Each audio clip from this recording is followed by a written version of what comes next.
गरिबी निर्मूलनाचा कार्यक्रम नाही. कोणी उठायचं मूड आला की सांगायचं आता मला एससी मध्ये करमत नाही, आता मी एसटी मध्ये, मला एसटी मध्ये लय बोर झालं, मला थोडे दिवस ओबीसी. आज काय समाज मंदिर आहे काय? कुठला तरी एक पोलीस हवालदार बाबा म्हणलं की मला रस्ता तुमच्या बाबा. अरे नको रे बाबा एवढं टेन्शन. परिस्थिती मोठमोठाले पुढारी या तालुक्यात या जिल्ह्यात आहे. कोणी साखर सम्राट, कोणी शिक्षण सम्राट आणि सगळे खड्ड्यात सम्राट झाले. ते खड्ड्या सम्राट. सकल आदिवासी समाज व एकलव्य संघटनेच्या वतीने कोपरगाव तहसील कार्यालयावर भव्य मोर्चा. राज्यात आरक्षणाचा प्रश्न चिघळलेला असतानाच आदिवासी प्रवर्गात इतर जातींचा समावेश करण्याच्या हालचालींविरोधात आदिवासी समाजात तीव्र असंतोष उसळला आहे. या पार्श्वभूमीवर सकल आदिवासी समाज व एकलव्य संघटनेच्या वतीने सोमवार दिनांक 29 सप्टेंबर रोजी कोपरगाव तहसील कार्यालयावर भव्य मोर्चा काढण्यात आला. साईबाबा तपोभूमीपासून मोर्चाची सुरुवात करण्यात आली. महापुरुषांच्या पुतळ्यास पुष्पहार अर्पण केल्यानंतर मोर्चा तहसीलकडे प्रस्थान करत असताना जोरदार घोषणाबाजी करत विघ्नेश्वर चौकातून पुढे जात हातात मागण्यांचे फलक, धनुष्यबाण व गुंफण घेऊन आलेल्या मोर्चेकरांनी आदिवासी प्रवर्गात इतर कुठल्याही जातीचा समावेश चालणार नाही अशा घोषणा देत परिसर दणाणून सोडला. मोर्चाचे नेतृत्व एकलव्य संघटनेचे संस्थापक अध्यक्ष शिवाजीराव ढवळे व तालुका अध्यक्ष उत्तमराव पवार यांनी केले असून या आंदोलनाला बुद्धिस्ट यंग फोर्सचे अध्यक्ष विजयराव त्रिभुवन यांनीही ठाम पाठिंबा दर्शवला. तहसीलदारांना देण्यात आलेल्या निवेदनात म्हटले आहे की इतर कोणत्याही समाजाचा आदिवासी एसटी प्रवर्गात समावेश करण्यात येऊ नये असा प्रयत्न संविधानाविरोधी असून तो मूळ आदिवासीच्या शिक्षण, नोकरी व राजकीय हक्कांवर गदा आणणार आहे अशी ठाम भूमिका व्यक्त करण्यात आली. मोर्चा तहसील कार्यालयात पोहोचल्यावर समाज बांधवांनी तब्बल 4.5 तासांसाठी हे आंदोलन छेडले. दरम्यान मोर्चा साईबाबा तपोभूमी ते तहसील कार्यालयापर्यंत येत असताना एका पोलीस कर्मचाऱ्याने मोर्चेकरांना अवमानकारक भाषेत शिवीगाळ केल्याचा आरोप करण्यात आला. त्याविरोधात मोर्चेकऱ्यांनी संताप व्यक्त करून तीव्र निषेध नोंदवला. यावेळी शिवाजीराव ढवळे यांनी तहसील कार्यालयात अधिकाऱ्यांना जोरदार धारेवर धरत लेखी आश्वासन मिळत नाही तोवर आम्ही तहसीलच्या दालनातून हलणार नाही अशी ठाम इशारा दिला. या भूमिकेमुळे निवेदन दिल्यानंतर पुन्हा तब्बल 1.5 तासांसाठी या मांडण्यात अखेर तहसीलदारांनी देखील लेखी आश्वासन दिल्यानंतरच मोर्चा मागे घेण्यात आला.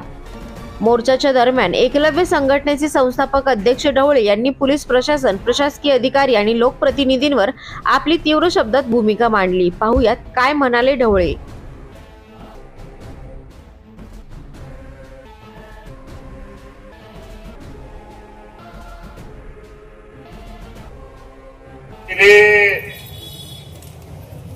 अनेक दिवसापासून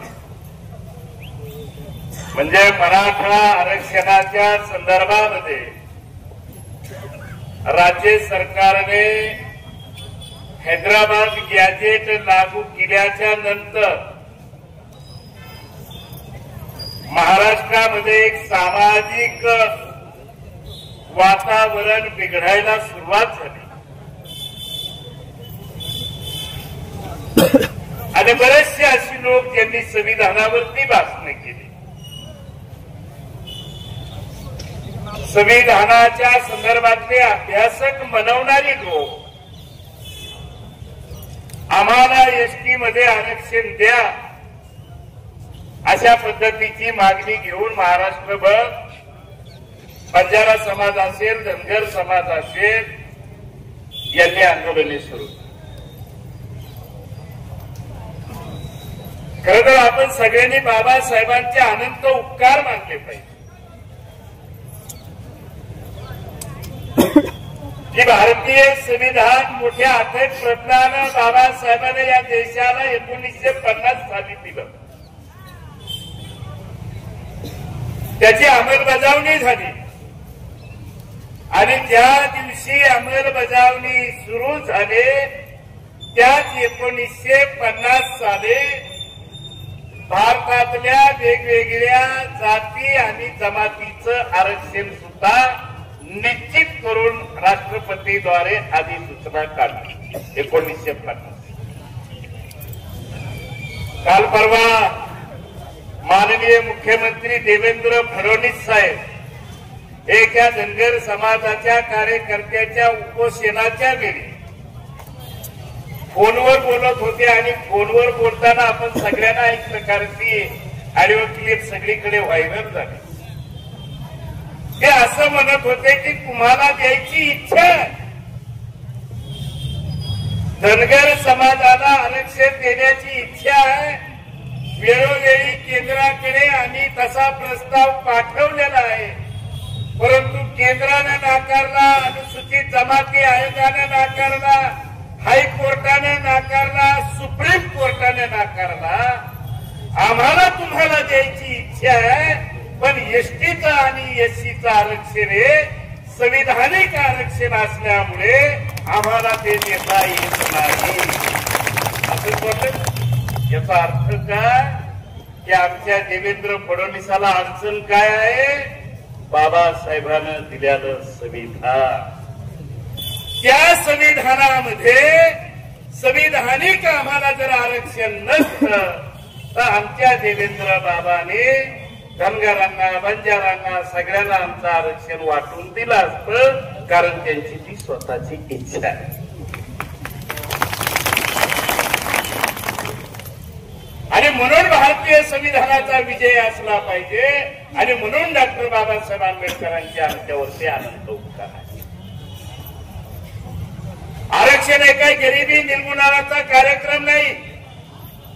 कोणी उठायचं मूड आला की सांगायचं आता मला एससी मध्ये करमत नाही, आता मी एसटी मध्ये, मला एसटी मध्ये लय बोर झालं, मला थोडे दिवस ओबीसी. आज काय समाज मंदिर आहे काय? कसली खोकलीच लोक आहे. बंजारा समाजाचे पुढारी, धनगर समाजाचे पुढारी त्या समाजाची फसवणूक करतात.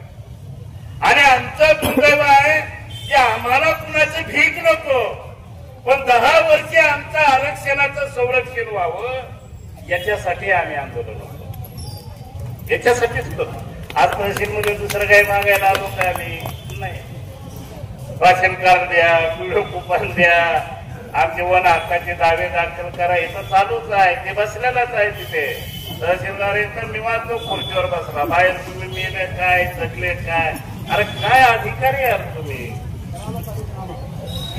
अरे तुम्ही तुमचा मान सन्मान करतो, तुम्ही शिकलेले आहात, सवारलेले आहात, ज्ञानी आहात, फार एमपीएससीची परीक्षा पास होऊन तिथं बसलेला आहात. तुम्ही जनतेच्या सेवेसाठी बसलेला आहात. तुम्ही प्रशासकीय प्रमुख आहात. तालुक्याचा तहसीलमध्ये तालुक्याचा न्यायदंड अधिकारी आहे. तालुक्याला न्याय देणारा सगळ्यात मुख्य अधिकारी आहे. खुर्चीवर बसताय तुम्ही. काय तुम्ही मेले काय, केले काय, गाड्या आहे का, लोकांची बसण्याची व्यवस्था आहे का? किती मंजुरी अधिकारी. आमचा कुठला तरी एक पोलीस हवालदार बाबा म्हणलं की मला रस्ता तुमच्या बाबा. अरे नको रे बाबा एवढं टेन्शन घेऊ, कशाला घेऊ? FBI ला बोललो, म्हटलं तुम्ही जरा टेन्शन घेऊ. नाही नाही आमचे लोक टेन्शन मध्ये असतात. आता हे खरं आहे की त्यांना ड्युटीची मर्यादाच नाही. नाईटला ड्युटी, दिवसाही ड्युटी. आपल्या रोडची अशी परिस्थिती, मोठमोठाले पुढारी या तालुक्यात या जिल्ह्यात आहे. कोणी साखर सम्राट, कोणी शिक्षण सम्राट, आणि सारे सगळे खड्ड्यात सम्राट झाले. ते खड्डे सम्राट गाड्याची ट्रॅफिक निघत नाही. अरे तुम्हाला शिर्डी हे जागतिक पातळीवरचं तीर्थक्षेत्र आहे. जगभरातून, देशभरातून लोक तिथे येतात. तुमची आबरू एसीला टाकली असेल देशभरामध्ये, एवढी शरम तुम्हाला नाही, राजा तुम्हाला नाही. आणि तुमच्या आधिपत्याखाली असणारे अधिकारी आम्हाला विचारतात तुमच्या रोड आहे का, तुमच्या बापाचीच असेल? आमच्या बापाचीच आहे, आमच्याच बापाचे. अरे आमच्याच बापाचे आहे ना. आमच्या एका कार्यकर्त्याने सांगितलं हो आमच्याच बापाचे आहे, कारण या देशाचा मूळ मालक आदिवासी आहे. देशाचा आद्य नागरिक या देशाचा आदिवासी आहे. जेव्हा जेव्हा परकीयांनी या देशावरती आक्रमणे केली तेव्हा तेव्हा परकीयांच्या विरोधामध्ये लढणाऱ्यांचे आम्ही वंशज आहे. तेव्हा तुम्ही चुका नाही. हो आमच्या बापाचीच आहे, कारण आमचा बाप बाबासाहेब आहे, ज्यानं भारताला या देशाला संविधान दिलंय. म्हणून तर तू नोकरीला बसलास तिथे, म्हणून तर तू अधिकारी बसला.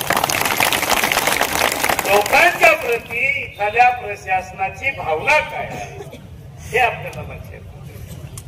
या राज्य सरकारची आपल्या विषयीची काय भावना आहे हे आपल्याला समजून घेण्याची आवश्यक. भारतीय जनता पार्टीच्या आणि त्यांच्या मित्र पक्षाच्या अनेक आमदारांनी पत्र दिले. तुम्ही पत्र वाचले सगळ्यांनी.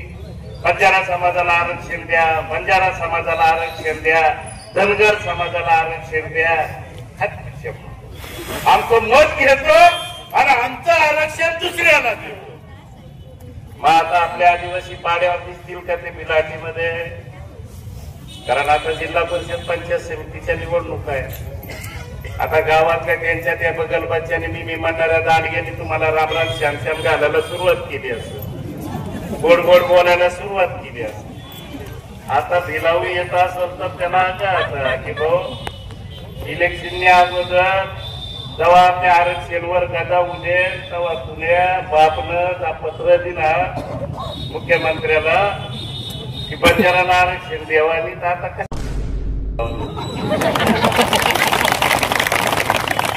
आता कशाला झक मारायला? असंविधानिक पद्धतीनं पत्र देणं हा सुद्धा गुन्हा आहे. माझा तर थेट आरोप आहे की या सत्ताधारी आमदारांनी राज्य सरकारला ज्यांनी ज्यांनी पत्र दिले ते पत्र दिले म्हणजे सामाजिक दरी निर्माण केली, दोन समाजामध्ये संघर्ष निर्माण केला. आणि मग दोन समाजामध्ये संघर्ष ज्यावेळेस निर्माण होतो त्यावेळेस पोलीस त्याच्यावर काहीतरी गुन्हे दाखल करत असतात ना. जुने आमच्यावर एक सेक्शन होतं 153 हे नावाचं काहीतरी. आता नवीन आता ते बदललं ना मोदी बाबांना ते सगळे कलम वगैरे. आता काहीतरी 173 झाले. पण असे गुन्हे त्या आमदारावर दाखल होत नाहीत का? त्यांच्यावर नाही होणार. कारण त्यांच्याकडे वॉशिंग मशीन आहे, त्यांनी काही केलं तरी. आमचे ठाकरे जर म्हणले ना आज बाबासाहेब सांगतात की उद्या तिकडं वेगळंच सांगत. म्हणजे महाराष्ट्राचं राजकारण आम्ही असं कधीच बघितलं नाही की मी म्हणणारे लोक, तत्वनिष्ठ लोक, पुरोगामी विचाराचे लोक, शाहू फुले आंबेडकरी तत्वज्ञान लोकांना सांगणारे लोक एका रात्री कुठल्या पार्टीत जाऊन बसले त्या लगेच विचार बसतात. इतके हरामी लोक. आणि ते आम्हाला शिकवणार आणि ते आमचं आरक्षण हिरावून घेणार जोपर्यंत भारतीय संविधान या देशामध्ये आहे. ही गोष्ट वेगळी आहे की त्या भारतीय संविधानापुढे आव्हानं उभा करण्याचं काम हे भारतीय जनता पार्टी आणि असे आरएससीचे सगळे लोक करतात. त्यांच्या पुढे आपल्याला उभा राहण्याचं काम करावं लागणार आहे.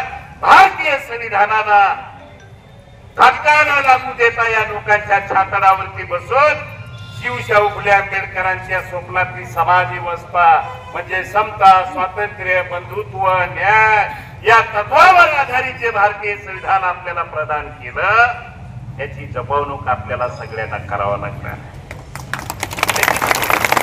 बाकी हवालदाराचं हे पीआयचं तहसीलदाराचं हे चालू राहतं ते निश्चित घेऊ आपण. त्यांना काय ते काय फार मोठे अधिकारी नाही आहेत म्हणून त्यांचं फार मनावर घ्यायचं. ते आपले असेच गावातला कोतवाल माहित आहे ना, कोतवाल ते सारखेच आहेत. पण काय फरक?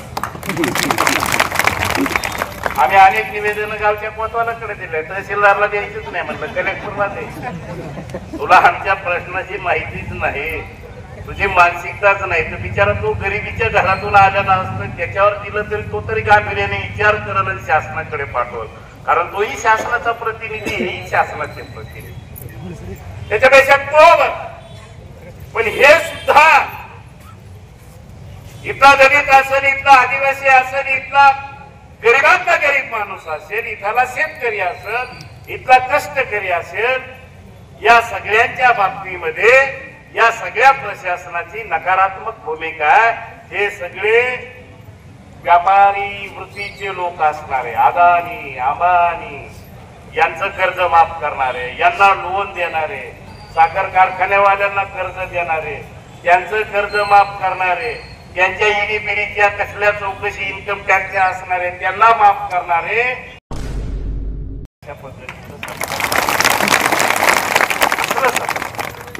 आणि म्हणून माझे आपल्याला नम्र विनंती की आरक्षण हा आमच्या जिव्हाळ्याचा विषय. आरक्षण हा आमच्या भावी पिढीला मिळणाऱ्या फायद्याचा विषय आणि म्हणून या केंद्र सरकारचं काही सांगता येत नाही, कारण त्याची एक प्रक्रिया आहे. राज्य सरकारनं तो प्रस्ताव केंद्राकडे सादर करावा लागतो. देवेंद्र फडणवीसांनी या अगोदर धनगर समाजाला आरक्षण मिळावं म्हणून प्रस्ताव दिलेला होता, तो नाकारला. तो कोर्टानं नाकारला, हायकोर्टानं नाकारला. तरी धनगर समाज मोर्चा काढतो. हायकोर्टानं नाकारलं, सुप्रीम कोर्टानं नाकारलं, केंद्र सरकारनं नाकारलं, राज्य सरकारनं नाकारलं, अनुसूचित जमाती आयोगानं नाकारलं, TRTIनं नाकारलं. तरी त्यांचं चालू आहे आम्हाला एसटीचे सर्टिफिकेट. आता काय डोनाल्ड ट्रम्प कडे जातो का ते तिकडे, काय कोणाकडे जातो आता? सगळ्यांना नाकार. याचा अर्थ तुम्ही भारतीय संविधान मान्य नाही का तुम्हाला? हैदराबाद याच्यात काय, मराठवाड्यातले 7 जिल्हे हैदराबादच्या संस्थानाच्या आधिपत्याखाली होते, म्हणजे निजामाच्या राज्यामध्ये होते. जसे इकडं इंग्रजांचं राज्य होतं तसं तिकडं निजामाचं राज्य होतं. आपलं जसं रेकॉर्ड इंग्रजकालीन आहे तसं त्यांचं रेकॉर्ड तिकडं निजामकालीन आहे. त्यांना निजाम चालला नाही, पण निजामाचे पुरावे आता चालू राहिले. हैदराबाद गॅजेट लागू केलंय. आमचं म्हणणं आहे, ज्या दिवशी भारतीय संविधान अस्तित्वात आलं त्यावेळेस गॅजेट बिजेट सगळे झूट झाले, कागद झालेले. फक्त मराठा समाजाने हैदराबाद गॅजेट मध्ये कुणबी म्हणून ज्याच्या नोंदी आहेत तो पुरावा ग्राह्य धरावा आणि आम्हाला सर्टिफिकेट मिळावं. त्यांनी आरक्षण नाही दिलं, पुरावा म्हणून ग्राह्य धरावा. अशा पद्धतीनं त्यांची ती मागणी मांडली. आमचं इकडं बंजाराचं लगेच उठलं. आम्ही तेलंगणामध्ये आदिवासीमध्ये, आम्हाला इकडं महाराष्ट्रात आदिवासी. अरे तिकडं असाल ना मग तुम्ही, असाल तर असाल. मग कर्नाटक मध्ये मराठा एसटी मध्ये आहे, माहित आहे तुम्हाला? कर्नाटक जिल्ह्यातल्या अनुसूचित जमातीची यादी जर आपण बघितली तर 35व्या क्रमांकावर, त्या यादीच्या 35व्या क्रमांकावरती कोडागू जिल्ह्यामध्ये तिथला मराठा आदिवासी मध्ये मोडतो. आमच्या इकडे जरांगे भाऊ म्हणू शकतो, तिकडं आम्ही आदिवासी मध्ये आहे, इकडं आम्ही आदिवासी मध्ये, असं नसतं. ते त्या भागातली माणसं सामाजिक दृष्ट्या कसं जगतात, त्यांचं राहणीमान कसं आहे, ते मोठ्या समूहाशी अलिप्त आहेत का, हे सगळ्या गोष्टी निकष पूर्ण केल्याच्या नंतरच डॉक्टर बाबासाहेब आंबेडकरांनी 1950 साली ह्या जाती नष्ट केल्या. आमचा एक धनगर नेता बोलला की स्पेलिंग मिस्टेक झाली म्हणे बाबासाहेबांकडून. हे धनगर एक आहे ना, तर ते धनगरच आहे, पण स्पेलिंग मिस्टेक झाली म्हणजे बाबासाहेबांकडून. अरे तुझ्या मायला त्या इंग्रजी शब्दाचा, मराठी शब्दाचा, हिंदी शब्दाचा डॉक्टर बाबासाहेब आंबेडकरांनी शोध लावला. एका दमात एवढ्या डिग्र्या मोजता येत नाही. ऑक्सफोर्ड युनिव्हर्सिटी जगातली सगळ्यात जुनी आणि सगळ्यात मोठी युनिव्हर्सिटी, त्या युनिव्हर्सिटीने सर्वे केला आणि जगातल्या टॉप मोस्ट बुद्धिमान लोकांची यादी तयार केली. त्याच्यात पहिलं नाव तथागत भगवान गौतम बुद्ध, दुसरं मोहम्मद पैगंबर आणि तिसरं डॉक्टर बाबासाहेब आंबेडकर. आणि बाबासाहेबांच्या नंतर पुन्हा दुसरा कोणी 100च्या यादीमध्ये भारतीय नाही, लक्षात ठेवा, फक्त बाबासाहेब. आणि हा धनगर म्हणतो बाबासाहेबांकडून स्पेलिंग. काय म्हणावं, किती वैचारिक दिवाळखोरी आहे, किती आधारे. पण अरे बाबासाहेबांना संविधान दिलंय, तुला संविधान दिलंय, त्या संविधानामुळे तू हे बोलू शकला. पण हे बोलताना तुझी जीभ झडून जायला पाहिजे होती की तू स्पेलिंग मिस्टेक. अरे ती आनाव जातीची पोट जात आहे धनगर. जेव्हा संयुक्त महाराष्ट्राची स्थापना झाली, वेगवेगळ्या राज्याची भाषावार प्रांत रचना झाली, त्यावेळेला त्या जमातीची लोक त्या राज्यामध्ये शिफ्ट झाली. ही तर गोष्ट आहे ना, भाषावर प्रांत रचना झाली. काहीच माहिती. एक समाज दुसऱ्या समाजाच्या विरोधात उभा करायचा, दुसरा समाज तिसऱ्या समाजाच्या विरोधात. सर्वात लाख धनगर समाजाची लोक जाण्याला जमा झाले. अरे नाकारलं ना तुम्हाला, सुप्रीम कोर्टानं नाकारलं, सगळ्यांनी नाकारलं. आता काही इंटरनॅशनल कोर्टात जाते की काही माहित नाही मला, सगळ्यांनी नाकारलं. पण एखाद्या भारतीय जनता पार्टीची नीती आहे तोडा फोडा आणि राज्य करा.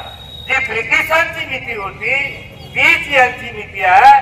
छोट्या छोट्या समाजाला, वेगवेगळ्या जातींना गाव पातळीवरती एक येऊ देऊ नका, त्यांच्यात सतत संघर्ष चालू ठेवा. म्हणून बंजारा समाज आमचा शत्रू नाही, धनगर समाज आमचा शत्रू नाही, पण आमच्यामध्ये संघर्ष लावणारा खरा आमचा शत्रू आहे. आणि त्याला येणाऱ्या निवडणुकीमध्ये आपल्याला धडा शिकवायचा, त्याला धडा तर शिकवायचा. पण आमच्यातही काही दलाल तयार झाले. आमच्या छोटे मोठे प्रत्येक तालुक्यामध्ये याला इकत घेतलं एक पुढारी की त्याला एक पुढारी येतं. ते सगळ्या दलित आदिवासी मध्ये सर्रास खरेदी विक्री महासंघात चालू आहे. अशा दलालांपासून सुद्धा सावध राहिलं. लक्षात घेतलं. कोपरगाव तालुका हा पुरोगामी विचाराचा तालुका, कोपरगाव तालुका शिवशाहू फुले आंबेडकरी विचाराचा तालुका, कोपरगाव तालुका इथला दलित आदिवासींच्या चळवळींचा बाले किल्ला आहे. कोपरगाव तालुका इथल्या कष्टकरी शेतकरी कामगार लोकांच्या ताकदीचा पक्ष आहे. आणि मग हे सगळे धनदानगे, हे सगळे उद्योगपतीच्या दावणीला बांधलेले अदानी आणि अंबानीचे समर्थक तुमच्या आमच्यामध्ये झगडे लावून देत असते तर कोपरगावचं नेतृत्व तुमच्या एखाद्या साध्या माणसाला करण्याची तयारी येणाऱ्या काळामध्ये आपल्याला करावा लागणार आहे. ते आपल्या एकीतून आपल्याला निर्माण करावं लागणार. महाराष्ट्राच्या विधानसभेमध्ये सुद्धा सर्वसामान्य माणूस विधानसभेमध्ये गेला पाहिजे. आणि त्याची ट्रायल घ्यायची असली तर जिल्हा परिषद पंचायत समितीच्या निवडणुका आलेल्या आहेत. कुणाचेच नको आम्हाला. जो झोपडीतला माणूस असेल, साधा माणूस असेल, पण तो दररोज तात्कालिक उद्भवणाऱ्या प्रश्नाला मला मदत करत असेल तर त्याच्या पाठीमागे खंबीरपणाने उभा राहा. आणि कोणी त्यांचे झेले घेऊन असे दलाल फिरणार असतील तर त्यांना फुटाराने ठोका. अशा पद्धतीची एकी तुमच्यामध्ये निर्माण करा, अशा पद्धतीची एकी तुमच्यामध्ये निर्माण करा. आणि हे सगळ्या तरुणांनी केलं पाहिजे. पण आमचा तरुण काय देवा भाऊ बोलले की आरक्षण मिळालं, देवा भाऊ बोलला कारण संविधान अडचण आहे त्याच्या पुढे. देवा भाऊ याच्यासाठी देवा भाऊ कायद्याच्या पुढे बोलल का? कायद्यापेक्षा या देशाचा मोदी मोठा नाही तर देवा नाही लहान. देवा भाऊ काय असा स्पेशल पीस नाही स्वर्गात. कायदा कायदा इथं सगळ्यांना सारखा आहे, तुम्हालाही सारखा आहे, देवा भाऊला सारखा आहे, मोदी दादाला बी सारखा आहे. आणि भारतीय संविधानाच्या 342 मध्ये आणि त्याच्यातही अनुसूची 5 मध्ये आणि अनुसूची 6 मध्ये डॉक्टर बाबासाहेब आंबेडकरांनी आदिवासींच्या बाबतीतले जे प्रावधान करून ठेवले तो हक्क जगाच्या पातळीवरती कोणीही नष्ट करू शकत नाही. आणि म्हणून तुम्ही काळजी करण्याची गरज नाही. तुमच्या आदिवासीमध्ये कोणीही घुसखोरी करणार नाही. पण करण्याची मानसिकता ज्या लोकांची आहे त्यांना मातीत गाडल्याशिवाय स्वस्त बसायचं नाही. एवढीच विनंती मी आपल्याला या ठिकाणी करतो. या मागणीच्या व्यतिरिक्त उत्तमला सांगितलं की आम्ही 9 दिवस बसलो. मी भेट द्यायला आलो होतो एकदा, मी जेवण करून तुमच्या बरोबर गेलो. ही गोष्ट खरी आहे. तुम्हाला बाथरूम उघडे करून नाही ठेवले, तुम्हाला पाण्याची व्यवस्था नाही, तुम्ही 8-9 दिवस इथं बसले. या प्रशासनाला काही नाही. मी त्यांना सांगितलं की बाबा आज हे सगळं खुलं करून दे, नाही तर उद्या तिथं जाऊन बसणार तुम्हाला बाहेर काढणार, आम्ही तुम्हाला बाहेर.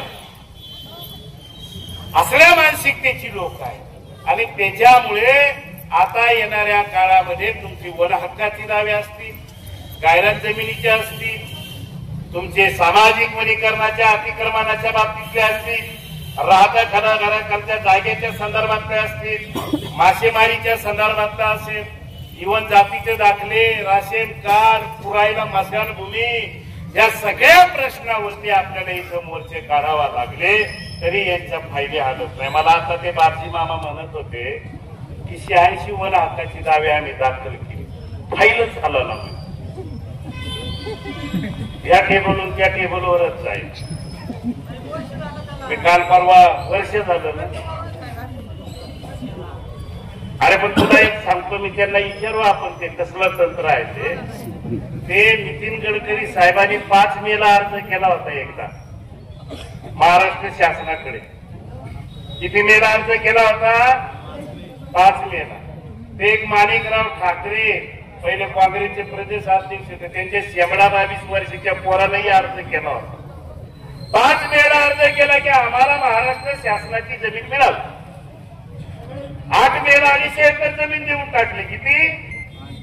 250 एकर. किती दिवसात? आता हा भाऊ म्हणतो वर्ष झालं फाईलच खाला ना. आता 3 दिवसात तर ती फाईल ह्या टेबलवरून त्या टेबलवर बाजून किती स्पीडनं गेली असेल, किती त्या स्पीडनं पडायची. आता ही फाईल मी तर एकदा नंदुरबार मध्ये मोर्चा काढला, 1 हक्काची दावे मंजूर करा म्हणून. तो 1 हक्काची दावे मुद्रानं खाल्ली होती ते फाईल. हा सिद्ध प्रयोग नाही, फायली मागवल्या तर मुद्रानं खायला. अशी जर मानसिकता या प्रशासनाची तुमच्या विषयी असेल तर यांना काय खुर्चीवर आरामशीर बसू दे. काही दिवस वाट पाहू. हे आमचं पोलीस तर शूटिंग काढून राहिले. काही दिवस वाट पाहू आणि दुसऱ्या वेळेला कटोरी घेऊन येऊ. दुसऱ्या वेळेला कटोरी घेऊन येऊ. ज्याला कटोरी नाही चालवती दादा घेऊन येऊ, फटके मारू आणि मग त्याच्याशिवाय वटणीवर येणार नसेल तर करणार. लोक आज मोर्चे काढतील, उद्या मोर्चे काढतील, परवा मोर्चे काढतील आणि मोर्चा काढल्यानंच प्रश्न सुटत नाही अशी जर लोकांमध्ये भावना झाली तर मग लोक जे कार्यालय आमच्या कामाचं नाही ते लोक कार्यालय चालू देणार नाही. ते बंद करतील, कुलप लावतील, तुम्हाला बाहेर आकलून देतील. आमच्या कशाला नादे लागतं? आम्ही आदिवासी माणसं आहेत. आमचं म्हणजे रबर ताणलं तोपर्यंत ताणतं आणि मर्यादेच्या बाहेर ताणलं की ते तुटतं. तसंच आदिवासीच आहे. आम्ही सहन करतो तोपर्यंत करतो आणि सहन नाही झालं तर तुझे बापने आणि मग आमचं मग नाही अवघड काम आहे.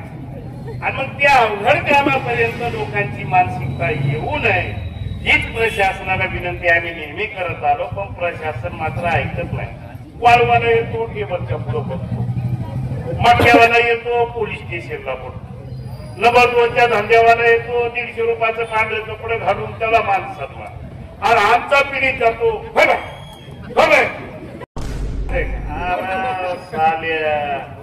काय सांगा. अरे तू आमच्यातलाच आहे पोलीस म्हणून आम्ही गप्पी बसतो. आमच्यात गरीब घरचे लेकरू असेल कुणाचं तरी मोठ्या गडीवरच तर नसाल ना आणि म्हणून आम्ही शांत बसतो. तेव्हा ऐकतो तिथे छातीत फुगले. असं नका करू राजांनो. आम्हाला कायदा समजून सांगू नका. तुम्ही ज्यावेळेस पोलीसही झाले नव्हते त्यावेळेस मी कायद्याचं शिक्षण देत होतो लोकांना. त्याच्यामुळे आमच्या नादी लागू नका, आमच्या लोकांना तकलीफ देऊ नका. रिस्पेक्ट द्या, रिस्पेक्ट द्या. तुम्ही आमचा आदर करत असाल तर आम्ही त्याच्यापेक्षा 10 पट तुमचा आदर करू आणि तुम्ही जर आदर करत नसाल तर आम्ही वाळून फेकू तुम्हाला. त्याच्यामुळे आमच्या नादी लागू नका. लोकशाहीच्या सनदशीर मार्गाने आम्ही हा मोर्चा घेऊन आलो. कोणीतरी म्हणलं की परवानगी नसती दिली तर बरं झालं. आज देऊ तर नको मग तर बरं झालं काय. आणि आईच्या पोटातून येताना काय अर्ज केला होता तुम्हाला कधी बाहेर? आम्ही आदिवासी आहोत, आधी नागरिक आहोत. परवानगीचा अर्ज दिल्याच्या नंतर परवानगी नाकारायची असेल तर त्याला कारण लागतं की तुम्ही का नाकारली. काय तुमच्या हातात आहे काय? बाबासाहेब आले लगेच संविधान तुझ्या हातात येऊन गेले काय तूच बघे असं नाहीये. पण पोलिसांना कळत नाही. ते आपलं टेन्शन मध्ये काहीतरी बोलतात. त्याच्यामुळे आम्हाला टेन्शन येतं आणि आम्हाला टेन्शन आलं तर तुमच्या टेन्शनचं काही खरं नाही. एवढं भान आपण ठेवलं पाहिजे कर्मचाऱ्यांना, अधिकाऱ्यांना सुद्धा. मी मागायची त्यांना तहसीलदाराकडे गेलो. मग मोबाईलवर बसलंय खुर्चीवर. अरे म्हणलं ती गाडी काढ ना दादा. हो हो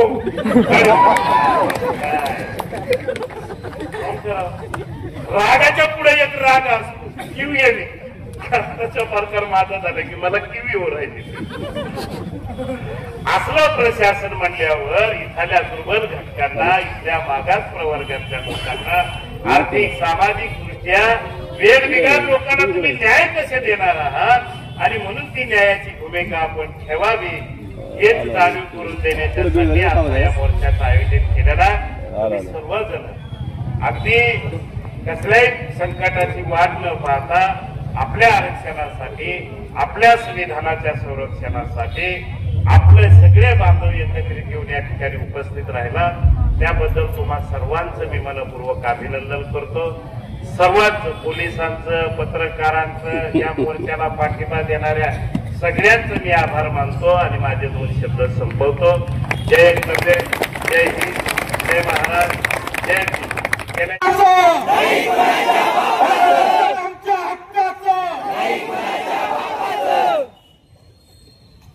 सर्वप्रथम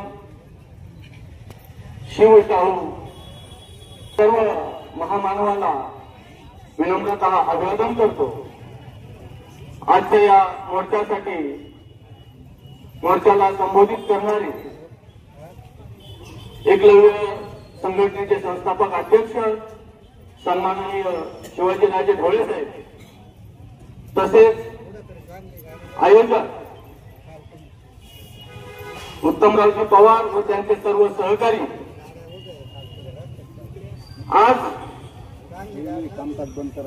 तुमच्या आमच्यावर हा मोर्चा काढण्याची वेळ ही फक्त आणि फक्त या राज्य सरकारामुळे आलेली आहे. आणि हे राज्य सरकार आहे, हे मनुवादी विचारसरणीचं सरकार आहे. या फडणवीस सरकारने प्रत्येक जातीमध्ये भांडण लावण्याचं काम केलेलं आहे. आज बंजारा समाज इतके दिवस तो आरक्षणामध्ये होता, परंतु आज त्याला आदिवासी बांधवांचं आरक्षण पाहिजे. हे नेमकं काय चाललं महाराष्ट्रामध्ये? प्रत्येक समाजाला त्याचं स्वतःचं ताट सोडून दुसऱ्याच्या ताटामध्ये जास्त दिसतंय. हे कोणाचं प्रतीक आहे? हे कशामुळे होत आहे? याचा आपण सर्व आदिवासी दलित बांधवांनी, ओबीसींनी विचार केला पाहिजे. कारण जाती धर्मामध्ये भांडण लावून अराजकता माजवायची. जे दलितांचे, आदिवासींचे प्रश्न असतील, आमचे प्रश्न फार मोठे नाही. आमचे प्रश्न फक्त आम्हाला कुपान मिळावं, आमचे प्रश्न फक्त आम्हाला घरकुल मिळावं, आमच्या वार्डामध्ये सुख सुविधा मिळाव्या, एवढेच प्रश्न आहेत. परंतु त्या प्रश्नाकडे सुद्धा दुर्लक्ष करायचं आणि जातीमध्ये भांडण लावून या महाराष्ट्रामध्ये अराजकता माजवण्याचं काम हे फडणवीस सरकार करत आहे. आज मराठा ओबीसी समाजामध्ये वाद लावला, आज बंजारा आदिवासी समाजामध्ये वाद लावला आणि त्याच्यात नाही भागलं त्यांचं. आता दलित समाजामध्ये वर्गीकरणाचा घात या फडणवीस सरकारने घातलेला आहे. म्हणजे आज आंबेडकरीवादी सुद्धा रस्त्यावर उतरणार. मग आंबेडकरवादी रस्त्यावर उतरणार, आदिवासी रस्त्यावर उतरणार, ओबीसी रस्त्यावर उतरणार, मग राहतं कोण? म्हणून आमची या फडणवीस सरकारला एक विनंती आहे की आमचा अंत पाहू नका. जर आम्ही इथले मूळ निवासी आहोत, ज्या डॉक्टर बाबासाहेब आंबेडकरांनी तुम्हाला आम्हाला संविधानाच्या माध्यमातून लोकशाही दिली आणि आम्ही त्या लोकशाहीचा आदर करणारे लोक आहोत, म्हणून आम्ही शांत आहोत. आम्ही किती दिवस शांत राहायचं?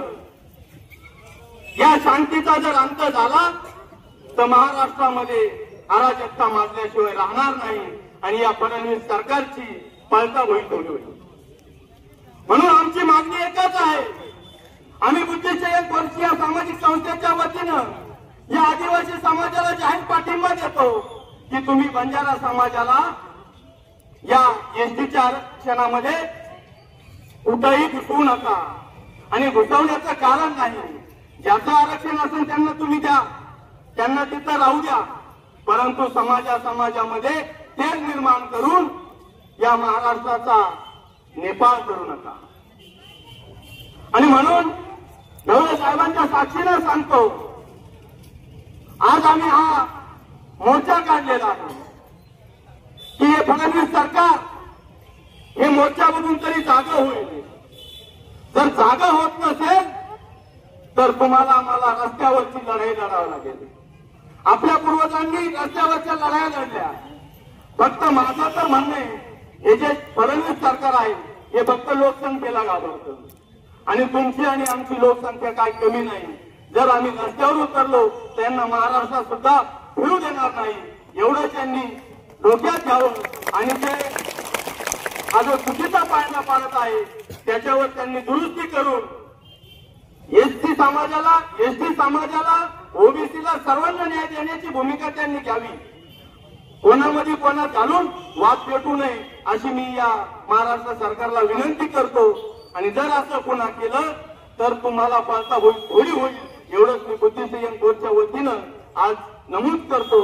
आणि पुन्हा एकदा या एकलव्य आदिवासी समाजाने जो मोर्चा काढला त्याला मी बुद्धिसंयम कोर्टच्या सामाजिक संस्थेच्या वतीनं जाहीर पाठिंबा देतो.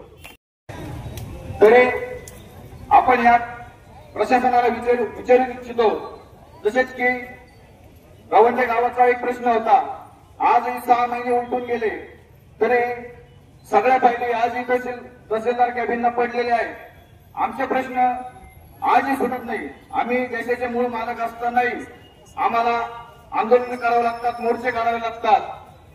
तरी या प्रशासनाला आणि या तहसीलदारांना पण सांगू इच्छितो, मध्यंतरी आम्ही आंदोलन केलं त्यावेळेस तहसीलदार साहेब आम्हाला म्हणले होते की तुम्ही तालुक्याची चव घातली, तुम्ही आंदोलन केलं. ज्यावेळेस आमच्यासारख्या लोकांना राहण्याची जागा मिळत नाही त्यावेळेस प्रशासनाची तहसीलदार साहेबांची इज्जत जात नाही का, त्यांची चव जात नाही का? आम्ही आंदोलन करतो तर यांची इज्जत जातात. त्यांना एवढंच सांगू इच्छितो की आम्ही जसे रवंदे गावामध्ये जागेसाठी जे प्रश्न उपस्थित होते ते मार्गी लावले, तसेच कोपरगाव तालुक्यातल्या 28 वस्त्यांचं सर्वे आम्ही केलेला आहे. त्याही प्रोसेसमध्ये आहेत, त्याही आपण लवकरात लवकर मार्गी लावाव्यात. तसेच आम्ही ज्यावेळेस आता शांततेच्या पद्धतीमध्ये मोर्चा घेऊन येत होतो तर इथल्या मुजोर पोलीस प्रशासनाने काही अपशब्द वापरले. त्यांनाही सांगू इच्छितो, बरं एकदा आमचा इतिहास उचकून पहा. इथल्या इंग्रजांना सळो पिपळो करून सोडणारे आमच्या आदिवासींचे अवलाद आहे. तुमचे आता पण जे आरक्षणाचे जे प्रश्न उपस्थित होत आहे, जे बीजेपी सरकार आहे जाती जातीमध्ये भांडणं लावायचं काम करताय, जे इंग्रजांनी त्यांची पेरडावळ सोडून गेले त्यांची चांगली सोडल्याशिवाय आम्ही काही शांत बसणार नाही. तरी परत एकदा या प्रशासनाला सांगू इच्छितो की आमचे जे प्रलंबित प्रश्न आहेत ते लवकरात लवकर मार्गी लावेत, अन्यथा महाराष्ट्राचा नेपाळ झाल्याशिवाय राहणार नाही. एवढं बोलून मी थांबतो. राजे छत्रपती शिवाजी महाराज, भारताचे शिल्पकार डॉक्टर विश्वरत्न डॉक्टर बाबासाहेब आंबेडकर, आरक्षणाचे जनक शाहू महाराज, आऊ जिजाई, आऊ सावित्रीबाई फुले, आई रमाई यांना सगळ्यांना मानाचा मुजरा करते आणि पुढील विषयावर बोलते. सगळ्यांना जे आदिवासी, आज या ठिकाणी आपण आरक्षणच्या विषय अनेक समाजाचे लोक रस्त्यावर उतरून आपल्याला आरक्षण मागत आहे, पण आरक्षण मागणं एवढी सोपी गोष्ट नाही आहे. कारण आरक्षण जर मागायचं असेल तर पहिले भिलाच्या पोटी जन्म द्यावा लागतो आणि मग आरक्षण मागावं लागतं. हे आम्ही सरकारला सांगून देतो. सरकारला एकच सांगणं आहे माझं की जोपर्यंत शिवाजी ढवळे या महाराष्ट्रात आहे तोपर्यंत तुम्हाला आरक्षण कुठल्याही समाजाला देता येणार नाही. बाकी मोठ्या टवड्या खेळायला बसेल ना. आपण सरकारला सांगितलं नसं की आपण कमजोर नसत, येणारी जी पिढीच येणारा जो काळच त्याला आपण देखाडी देवा नाही, सरकारला जागा देखाडी देवा नसत आपण काय करू शकत.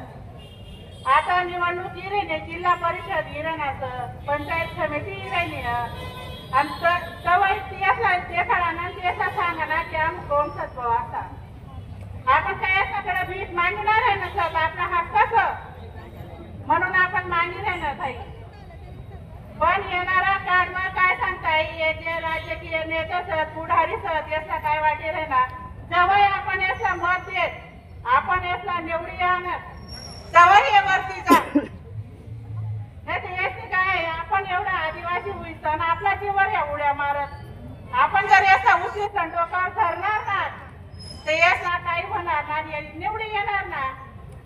आम्हाला बिलसला माहिती सर की कोणी मंडीकडे घराणी आणि कोणी मुंडीकडे मोडाणी.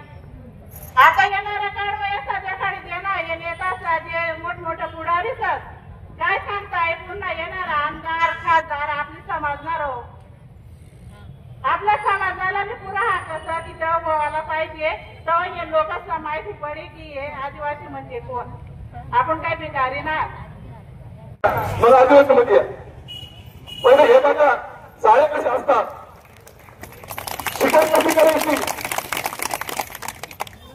ज्या वेळेस आदिवासी शिकार जातो ना तो कसं शिकार करतो, वाघून कशी लावायची, ससा कुणी करत पडलं त्याचे नाही खेळपणे धरत असेल त्याचे पण मोठे लागतात. म्हणून बिलाच्या नादी लागू नका. तुम्ही तुमचं बघा. आम्ही कोणाच्या आरक्षणामध्ये घुसखोरी करते नाही, आम्ही कोणाचा वापर करतो नाही. पण जर आमच्या वापराला केलं तर आम्ही कोणा सोडतो नाही. आणि ही शिक्षा दिली या ठिकाणी रौद्र गावासाठी आम्ही 9 दिवस बसलो तर इथल्या प्रशासनाने आम्हाला साहेबांनी गुन्हे दाखल करू ही पहिली वेळ नाहीये. साहेबांनी आम्हाला दाखवून दिलेलं आहे. संविधानाचं महत्व सांगितलं तर कोणी किती मोठा असेल तो त्याचा घासा. पण ज्या डॉक्टर बाबासाहेब आंबेडकर संविधान घेऊन त्यांच्या महत्वाचं तुम्ही उभा असाल ना तो त्याचा घासा मोठा असं दिलं नाही. संविधानाकडे कोणी मोठा नाही. त्याच्यामुळे सांगतो तो देश कोणाचा आहे, मी रस्त्याकडे राहतोच आहे. अरे नेचर आमचं आहे काही सगळं आमचं आहे. त्याच्यामुळे कोणी इथून पुढे शासनाला अधिकारी असेल जर कोणी म्हणत असेल ना हे कोणाचं बापूच आहे तर पहिलं सांगा सगळं तू कोणाचं हे सांग हे तर आमचंच आहे.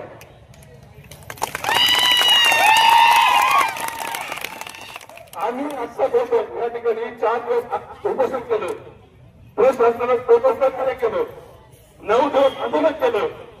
या ठिकाणी आमच्या माता भगिनींनी या ठिकाणी पिठलं भाकर खाल्लं असेल. वेगवेगळं 9 दिवस आंदोलन चाललं. 9 दिवसानंतर आम्हाला त्या ठिकाणी न्याय मिळण्यासाठी प्रयत्न केला. तो फक्त शिवाजीराजे ढवळे साहेबांनी ज्या वेळेस त्यांचा जवळचा घोटाळा व्हायचा ना तो ती ताकद शिवाजीराव ढवळे साहेबांची दुसरी कोणाची नाही. या ठिकाणी आम्हाला उत्तर आलं होतं तर त्या ठिकाणी जागा मोजणीसाठी आम्हाला 15 महिनाभर जाऊ. पण त्या वेळेस शिवाजीराव ढवळे साहेब या ठिकाणी आले आणि त्यांनी फक्त 15 ते फक्त 15 मिनिटं बोलतो आणि त्यांना जेव्हा सांगितलं तर दुसऱ्या दिवशी त्या ठिकाणी आम्हाला जागा मोजून आमच्या आदिवासी बंधूंच्या ठिकाणी बसलो. ही ताकद ढवळे साहेबांची. त्याच्यामुळे या तालुक्यातले आईला गेले की नेते असतील त्यांना मी विनंती केली होती समाज म्हणून एकत्र या. पण त्या भागाला फक्त समाज लक्षात नाव द्यायचं असतं. या ठिकाणी आम्हाला कोणाचं नाव नाही घ्यायचं पण समाज म्हणून एकत्र करा तुम्ही हीच विनंती करतो. लवकरच जिल्हा परिषद पंचायत समिती येणार आहे. त्यानंतर काही काळाने आमदारकी खासदारकी पण येईल. त्यावेळी ह्या गोष्टी ध्यानात ठेवा की आमच्या मुलाच्या शाळा ज्यांनी बंद पाडल्या, आमच्या नोकऱ्यांचं खासगीकरण ज्यांनी केलं आणि आमचं आरक्षण याला देऊ का त्याला देऊ अशी परिस्थिती आमच्यावर ज्यांनी निर्माण केली त्याला निवडून आणायचा का पाडायचा. आणि तुम्हाला सांगतो तालुक्यातले दादा आप्पा हा लय मोठा नेता आहे, त्याचं लय सरकारमध्ये वजन आहे. काही नाही, हे यांच्या प्रॉपर्टी आणि जहागिरा वाचवण्यासाठी यांनी कधीच नीतिमत्ता सोडली. हे काँग्रेस विचाराचे शेतकरी कामगार पक्षातले आमच्या सेक्युलर विचाराचे होते. 6-8 महिन्यामध्ये डायरेक्ट सगळे त्यांच्या वळचुनीला जाऊन बसले. यांना कोणती नीतिमत्ताही नाही आणि यांच्यामध्ये तुमचं नेतृत्व करण्याची पात्रता पण नाही. त्यामुळं कोणत्याही पुढाऱ्यावरती आता आपण स्थानिक राजकीय नेत्यांवरती विसंबून राहण्याची आवश्यकताच नाही आणि त्यांच्याकडून आपले प्रश्न सोडवले जाण्याची तीळ मात्र शंका नाही. आपल्याला जर आपल्या स्वतःला न्याय द्यायचा असेल तर तो आपल्या मताच्या बटनातून द्या. ज्या ज्यावेळी आपल्याला चान्स येईल, ज्या ज्यावेळी हे लोक आपल्या समोर येतील, ज्यांनी त्या ठिकाणी पत्र दिले होते आमचा बंजारा समाजाला पाठिंबा आहे, त्यांना शोधा, त्यांना आडवा, गावात आल्यावर विचारा भाऊ तुझ्या नेत्याने तू कस काय बंजारा समाजाला पाठिंबा दिला होता, तुला मागच्या पंचवार्षिकला आम्ही पाठिंबा दिला नव्हता का, मतदान केलं नव्हतं का, हे त्यांना विचारा. ज्यावेळी यांना हे लक्षात येईल की हा आदिवासी समाज बोलायला लागला त्यावेळी ते आपल्याला घाबरतील. आता रस्त्यात येता जाता बऱ्याच आपल्या कार्यकर्त्यांनी उल्लेख केला की काय आमचा बाप काढला. काय असतं माहितीये का, तणाव असतो, घरचे भांडणं असतात, ड्युटीचा तणाव असतो, त्यामुळे असे शब्द बोलले जातात. तिथं एका दुसरी गाडी अडली असेल कदाचित, होऊ शकतं ना, एवढा मोठा मोर्चा होता आपला. पण त्या नगर मनमाड रस्त्यावरती सकाळी 2 तास, संध्याकाळी 2 तास तिथं सगळं कर्फ्यू लागतो, जाम होतो. आमच्या गाड्या 2-2 तास एका ठिकाणी उभ्या राहतात. त्यावेळी आम्ही कोणाचा बाप पाहायचा मग. त्यावेळी तुमची कर्तव्यपरायण जाते कुठे?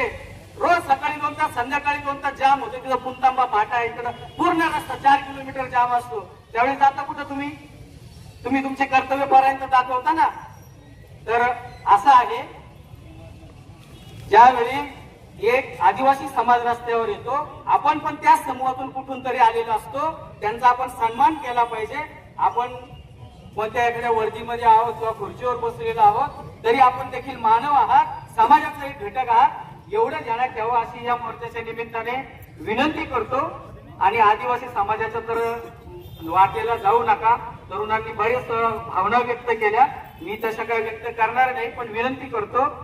आता मला वाटतं मग अशी मोर्चामध्ये कोणतरी म्हटलं यांना परवानगी कोणी दिली. बाबांना आदिवासी कधीच परवानगी घेत नव्हता.